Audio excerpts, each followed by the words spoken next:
Okay, another optimization problem. We're fencing in an area shaped like a rectangle with a semicircle on one end with 8,000 feet of fence. So let's get an idea what we're looking at. Rectangle, semicircle on one end. What is the largest area that can be contained in here with no internal fence? So we don't have this piece of fence here. Now we have to put some variables on this problem.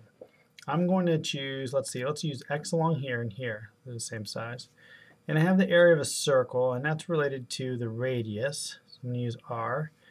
And the radius is half of the diameter, so obviously this length over here is going to be 2 r's. So 2r along that side. Now, there are other ways to set it up, but that's just the way I'm choosing in this case. We're supposed to find the largest area, so let's come up with a formula for area. A is equal to what? Well, the rectangle is easy. It's length times width, and it's 2r times x in this case. We need the area of half of a circle. Well, the area of a circle is pi r squared. So pi r squared over 2 will be the half of the area of the circle. So this is area, but it won't work for our purposes yet because we have r and x in it, and we're doing calculus of one variable, so I need to reduce the area to a formula of just one variable. So we have other information that we haven't used yet, the 8,000 feet of fence. Well, where did that 8,000 go? Okay, well, I put some along here, that's x, and along there is the same x, so 2x. Whenever we choose x, we'll use 2 times that in terms of our fence, and 2r along here. And then we need the circumference of the circle, half of it actually. The full circumference would go around like that, but we're only making half of it. So 2 pi r is the circumference, and half of that, 2 pi r over 2, will be simply pi r. So this is the area, the length along the circumference here. We have 2x, and then we have 2r. So that's my total area. Now we're going to solve for a variable. And whatever I solve for, I'm going to plug in over here. And I've got r in 2 places, and I only have 1x. So since I look around the same difficulty here, you can choose whatever you want, but I think I'm going to choose to get rid of x and keep r. So getting rid of x means solving for x here, so I can substitute it in there. And obviously, 8,000 minus 2r minus pi r will equal 2x. Divide everybody by 2. And I get another version of the formula that x is going to equal, we'll put the x on this side. Let's see, 4,000 minus r minus pi over 2r. Could combine those two together or not, it's not really going to matter. So I come back over to my area formula. And area is 2rx. Well, we don't need x anymore. X is actually that. So 2r times 4,000 minus r minus pi over 2r. So that's 2r times x plus pi r squared over 2. And that's my area is now a function of r. Now we're ready to do calculus optimization, but we have to remember our 3 types of critical points. So derivative equal to 0, it's not f, it's a in this case, but the principle is derivative equal to 0, derivative undefined, and the endpoints. Let's think for a moment about our endpoints. Our function is in terms of r, and certainly the smallest r could be is r equals 0. We really couldn't have a negative r. Now r equals 0 means we use no fence along here or here, and no fence there. We use all of our fence up in x, 4,000 feet long times 4,000 feet here. And obviously you don't have any area. This fence is laying on top of that one. You don't have these two ends at all. Area would be 0. Probably not going to be the most efficient use of our fence.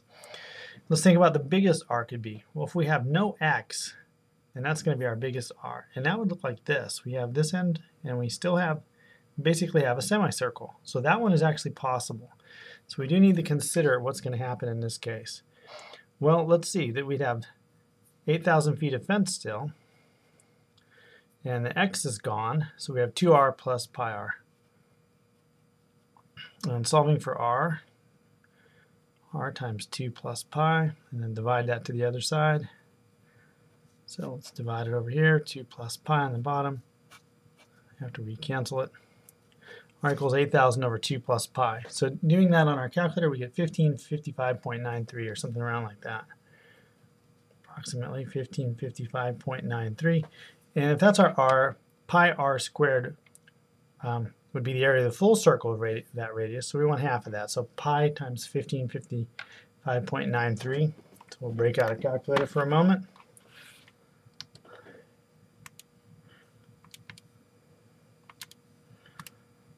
So pi r squared.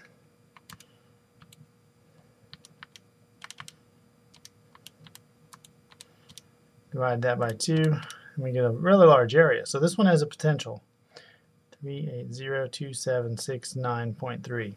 So we've got critical points of r is 0, and r is all of our stuff is used in terms of our r, and that's the area we got. Now let's come back over and look for the other one, derivative equals 0. I'm going to simplify this a little bit first. So I'm going to distribute this to r, and I get 8,000 r minus 2r squared. 2 will cancel the 2, so minus pi r squared plus pi over 2r squared. Well, let's see. This is negative 1 pi r squared. These are exactly the same. This is a half pi r squared, so we could simplify a tad more. 8,000 r minus 2r squared. I have negative 1 of something and plus a half, so I basically have negative a half pi r squared. And now we'll take the derivative. A prime is 8,000 minus 4r minus pi r. And setting this equal to 0,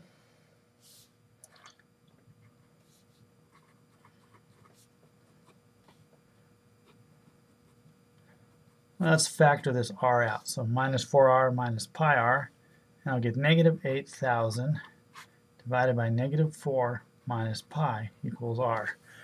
And approximating that on my calculator, I get r is approximately 1120.198. Well, let's see what the area formula would come out in that case. And actually what I've done to make that just a little bit simpler is I've graphed the formula for area, so we can evaluate these a little bit more easily. Area was, our simplified version here was 8,000. Replaced r with x in the graphing calculator, minus 2x squared minus 1/2 x squared. So if you can read that on the calculator, that's what we've graphed. And if I graph it from 0 to the 1555, our largest possible, okay, when it was 0, as expected, the area was 0, we see a maximum area here at our 1120.19. And then in this area was whatever we calculated over here a moment ago, 38,000. Let's find the max off of this as well. We believe the r is 1120, but let's make sure the graph agrees. So I can calculate maximum, left bound of 10, whatever, 1550. As long as I got far enough to the right, we're in business. 1120.19 with an area of 448. Let's read this right. 4,480,793. So that's certainly bigger than our 3 million area we found here. And we should also get that same area if we plug this r back into our area formula right up here.